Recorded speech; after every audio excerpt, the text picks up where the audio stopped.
मन तुम भजन करो जग आई की। मन तुम भजन करो जग आई के। दुर्लभ साज मुक्त की देही भूले माया पाई की। मन तुम भजन करो जग आई की। लगी हाट सौदा कब करिहो का करिहो घर जाय के। मन तुम भजन करो जग आई की। चतुर चतुर सब सौदा किन्हा मूरख मूल गंवाई के। मन तुम भजन करो जग आई के। कहें कबीर सुनो भाई साधो गुरु के चरण चित लाई के। मन तुम भजन करो जग आई के। मन तुम भजन करो जग आई के। तुम संसार में आए हो तो भजन करो, अपने आप को सबसे अलग करो, असंग को करो। दुखों से छुटकारा पाने का साधन इस दुर्लभ मानव शरीर में ही है। परंतु संसार की वस्तुएं पाकर हम भूल जाते हैं और भजन का काम छोड़कर दुनिया में उलझ जाते हैं। बाजार लगा हो, वहाँ कोई सौदा खरीदने आया हो, परंतु वह मोहवश घर लौट जाए और सौदा न करे तो उसकी ही नादानी। इसी प्रकार यह उत्तम मानव चोला पाकर जो सत्संग से स्वरूप ज्ञान न प्राप्त कर संसार के मोह में उलझ जाते हैं, वह धोखा खाते हैं। चतुर बुद्धिमान एवं विवेकी वे ही हैं जो संतों की संगत में अपने स्वरूप को समझकर भवबंधनों से अलग होते हैं। मूर्ख वह हैं जो विवेक रूपी अपनी मूल पूंजी गंवा देते हैं। कबीर साहब कहते हैं, हे संतों सुनो, सद्गुरु की चरण भक्ति में चित दो, वहाँ से तुम्हें सत प्रेरणा मिलेगी, वहाँ से तुम्हें ज्ञान मिलेगा, भक्ति मिलेगी, हृदय में वैराग्य उत्पन्न होगा और आपका कार्य सहज हो जाएगा। ये संसार क्या है? संसार विषयों से भरा हुआ है और विष बहुत ही भयंकर है। वो विष जो जहर है वो तो खाने पर एक ही बार मृत्यु होती है, लेकिन ये विषय रूपी विष बार बार मृत्यु के आगोश में भेज देती है। बार बार जन्म होता है और बार बार विषयों के चक्कर में पड़कर, इन सांसारिक भोग वस्तुओं के चक्कर में पड़कर इंसान की बार बार दुर्दशा होती है, बार बार दुख को झेलना पड़ता है और अंत में दुख को झेलते झेलते शरीर का भी अंत हो जाता है। विषयों से कभी तृप्ति नहीं हो पाती, आपकी आफा तृष्णा कभी पूरी नहीं हो सकती। जो पैदल चल रहा है वो सोचता है कि साइकिल हो जाए, जो साइकिल से चल रहा है सोचता है मोटरसाइकिल से हो जाए, जो मोटरसाइकिल से चल रहा है सोचता है कि 4 चक्का हो जाए, और वो जो 4 चक्का से चल रहा है वो सोचता है कि मुझे हेलीकॉप्टर मिल जाए उड़ने के लिए, और जो हेलीकॉप्टर से चल रहा है तो वो सोचता है कि हवाई जहाज हो जाए। तो आशा, ये तृष्णा कभी मरने वाली नहीं है, ये बढ़ती जाती है।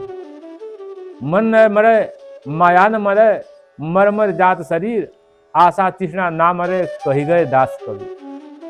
इसका अंत नहीं है, बल्कि जो इसके चक्कर में पड़ता है उसी का अंत हो जाता है। आशा तृष्णा का अंत नहीं है, जो उसके चक्कर में पड़ता है उसका स्वयं अंत करा देती है। और विषयों से कभी तृप्ति नहीं हो सकती। विषय भोग में आप जितना भोगेंगे उतना ही वो जंगल की आग की तरह बढ़ती जाती है। राजा भर्तृहरि अपने समय के चक्रवर्ती सम्राट थे, युवा थे, युवा अवस्था थी। विषयों की तरफ उनका ध्यान गया तो सोचे कि एक सुंदर राजकुमारी से विवाह किया जाए।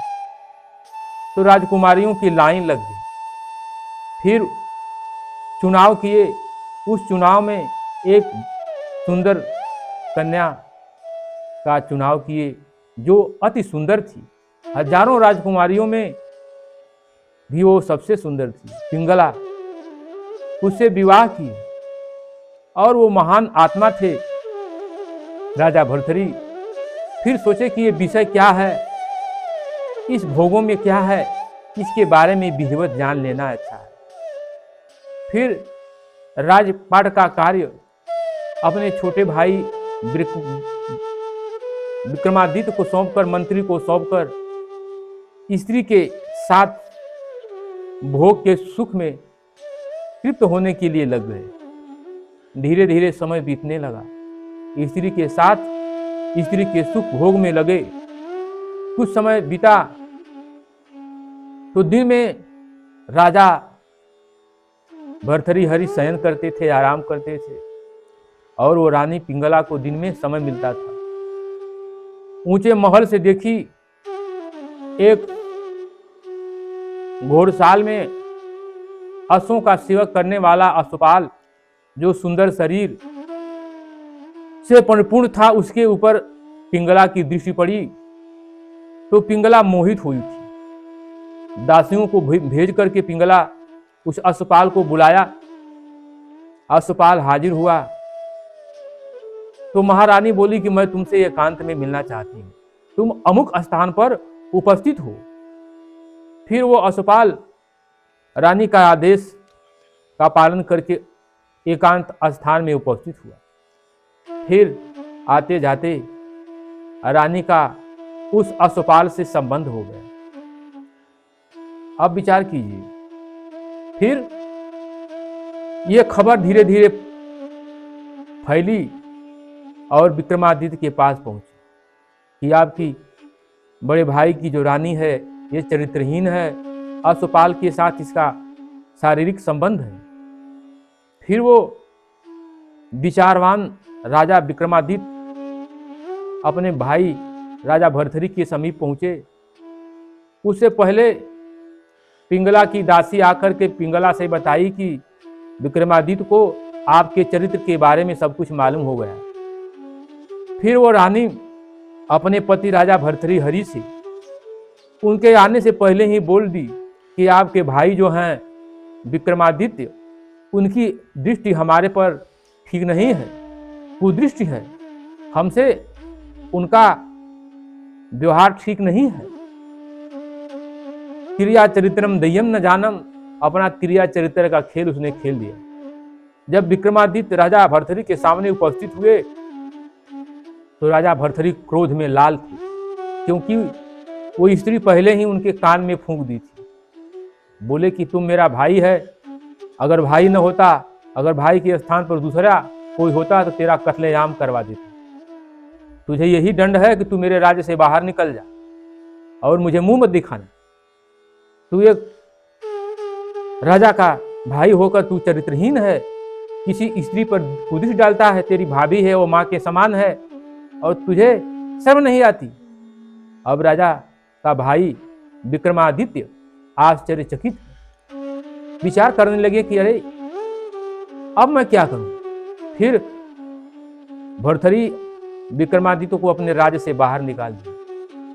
लेकिन विक्रमादित्य सब कुछ जानते थे कि इसमें बड़े भैया का कोई दोष नहीं है, इनका कान फूंका गया है, ये दुष्ट स्त्री यही सब किया है इसने। फिर समय बीतने लगा तो उन्हीं के राज में और सारा राजकाज का भार मंत्री देखने लगा। विक्रमादित्य बोले कि कभी भी समय पड़े, कभी भी कोई जरूरत पड़े, मंत्री जी आप मुझे तुरंत खबर देना, मैं तुरंत सेवा करने के लिए उपस्थित हो जाऊंगा। फिर उसी राज में एक गरीब ब्राह्मण था जो तपस्या कर रहा था, साधना कर रहा था, और उसके साधना से देवराज इंद्र प्रसन्न हुए और उसे एक अमर फल प्रदान की। बोले कि ये ब्राह्मण देवता, ये अमर फल है, इसको खा लोगे तो तुम अमर हो जाओगे।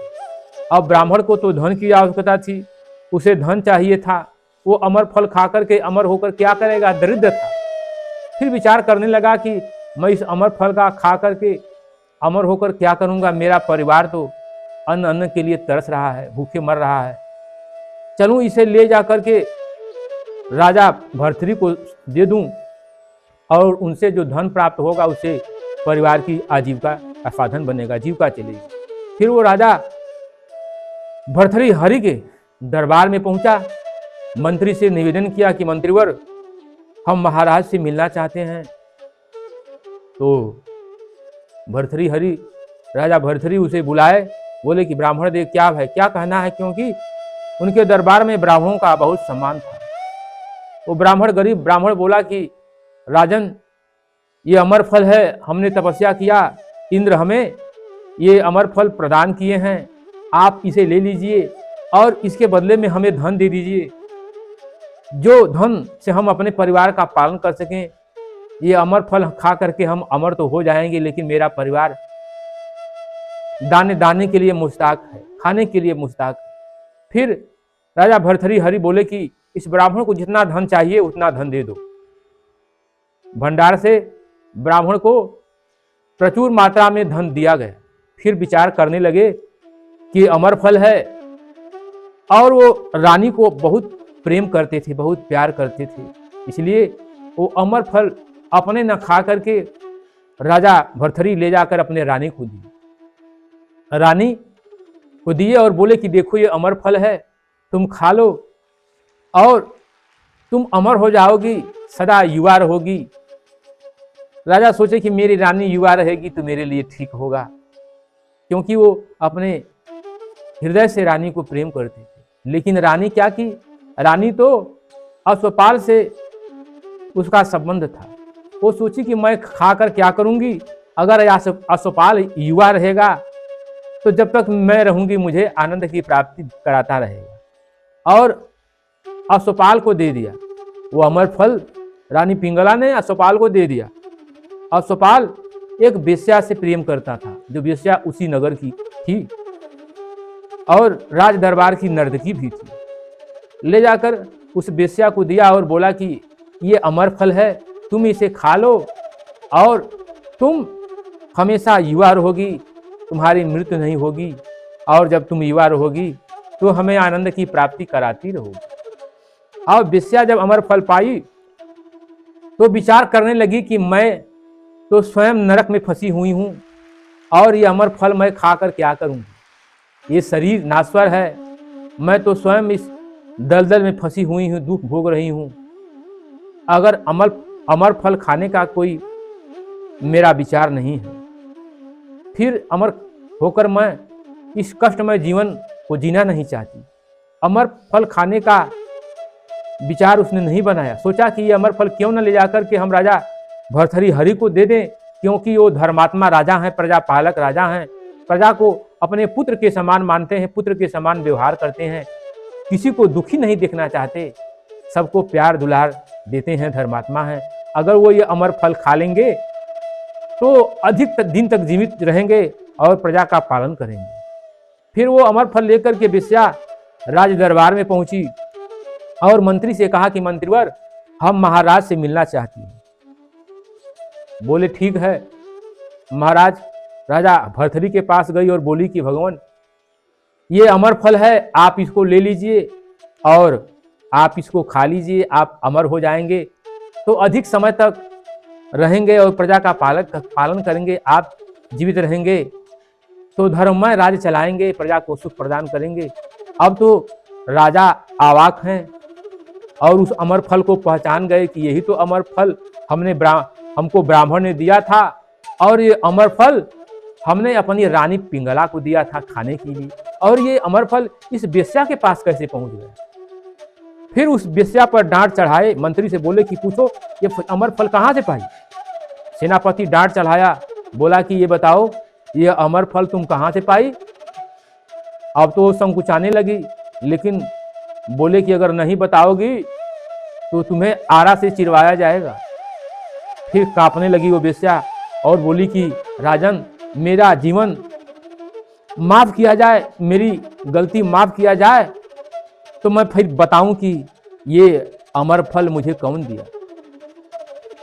तो वेश्या बताई कि अमर फल मुझे अश्वपाल ने दिया, और जब अश्वपाल को डांट चढ़ाया गया, राजदंड का जो है प्रविधान सुनाया गया कि तुम्हें फांसी पर लटकाया जाएगा अगर तुम नहीं बताए तो। अब वो अश्वपाल कांपने लगा, थरथराने लगा, प्राण की भीख मांगने लगा। फिर राजा भर्तृहरि से बोला कि भगवान, अगर मेरा प्राण बख्श दिया जाए तो मैं आपको बता सकता हूँ कि ये अमर फल कहाँ मिला। राजा बोले कि ठीक है, तुम्हें बख्श दिया जाएगा, लेकिन बताओ ये अमर फल तुम्हें किसने दिया। फिर वो अश्वपाल बताया कि राजन, ये महारानी पिंगला ने हमें अमर फल दिया क्योंकि वो हमसे प्रेम करती हैं। राजा भर्तृहरि अवाक, आश्चर्यचकित, उनके हृदय में क्रोध है और पश्चाताप भी है। सोचे कि अरे, जिस रानी के लिए मैंने क्या नहीं किया, प्रेम उससे किया, दिन रात उसके लिए अपना समय दिया, लेकिन फिर भी उसके हृदय की तृप्ति, उसके वासना की तृप्ति पूरी नहीं हुई और वो जाकर के अश्वपाल के साथ संबंध बना लिया। उसी समय राजा भर्तृहरि की हृदय में वैराग्य की भावना उत्पन्न हो गई और उन्होंने सोचा कि ये संसार दूषित है। सोचिए, विचार कीजिए कि उन्होंने रानी के लिए कोई कमी नहीं छोड़ी, क्योंकि वो राजा थे, चक्रवर्ती राजा, क्या कमी थी उनके पास।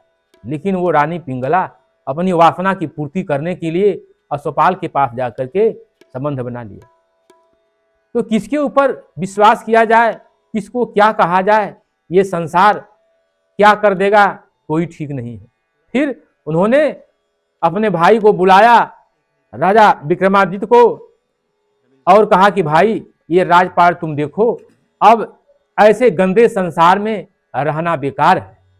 फिर उन्होंने संसार का त्याग कर दिया और कठोर वैराग्य को धारण करके सन्यासी हो गए। राजा भर्तृहरि योग धारण कर ली और महान सन्यासी हुए। तो ये कहने का तात्पर्य है, ये संसार आप जिसको अपना मान रहे हैं कि ये मेरा सबसे प्रिय है, इससे प्रिय कोई नहीं है, लेकिन अब उसके हृदय में क्या है, उसके लिए और भी आपसे भी कोई प्रिय है। अगर आपसे कोई सुंदर मिल गया, आपसे कोई रूपवान मिल गया, तो वो स्त्री आपको छोड़ करके वो दूसरे से प्रेम करने लगेगी। अगर उससे भी कोई रूपवान मिल गया, उससे भी कोई सुंदर मिल गया, तो उससे वो प्रेम करने लगेगी। तो कहने का तात्पर्य है, ये वासना का कभी अंत नहीं होगा और वासना, ये भोग, ये विलास, ये सांसारिकता में सब कुछ नष्ट हो जाता है, ये जीवन नष्ट हो जाता है। जो आपको मिला हुआ है, अनमोल धरोहर जो आपको मिली हुई है, ये नष्ट हो जाएगा। लड़कपन खेल में खोया, जवानी नींद भर सोया, बुढ़ापा देख कर रोया। लड़कपन खेल में बीत जाता है, जवानी विषय वासना में गंवा दिए, अब बुढ़ौती में तो चाम लटक गया, बल बुद्धि थक गई, ऊपर से परिवार वाले भी चार बात बोलेंगे, आप क्या करेंगे। इसलिए इंसान को समय रहते चेत लेना चाहिए, विचारवान बनना चाहिए और अपने आत्म कल्याण के लिए लगना चाहिए, वरना संसार कुछ नहीं है। यह संसार सकल है मैला, जैसे सेमर फूल, दिन दस के व्यवहार से झूठे रंगन भूल। ये संसार रूपी जो विषय वासना का सागर है, इसमें कभी तृप्ति नहीं होती, इंसान नष्ट हो जाता है। कैसे? माया दीपक नर पतंग, भ्रम भ्रम ही तवे भ्रम पर अंत। जैसे बरसात में पतंग दीपक के ऊपर कूदता है, क्यों? सोचता है कि हाँ, हमें जाने पर आनंद की प्राप्ति होगी, हमें सुख मिलेगा, हमें तृप्ति होगी, लेकिन वहां जाने पर झुलस करके जल करके मर जाता है। वही स्थिति माया और जीव का है। माया दीपक है, जीव पतंग के समान है, उसी में जल करके मर जाता है। इसलिए किसी संत सदगुरु के चरण में जाइए और उनसे नाम की प्राप्ति करके अपने आत्म कल्याण के लिए लग जाइए, अपने जीवन को सार्थक बना लीजिए।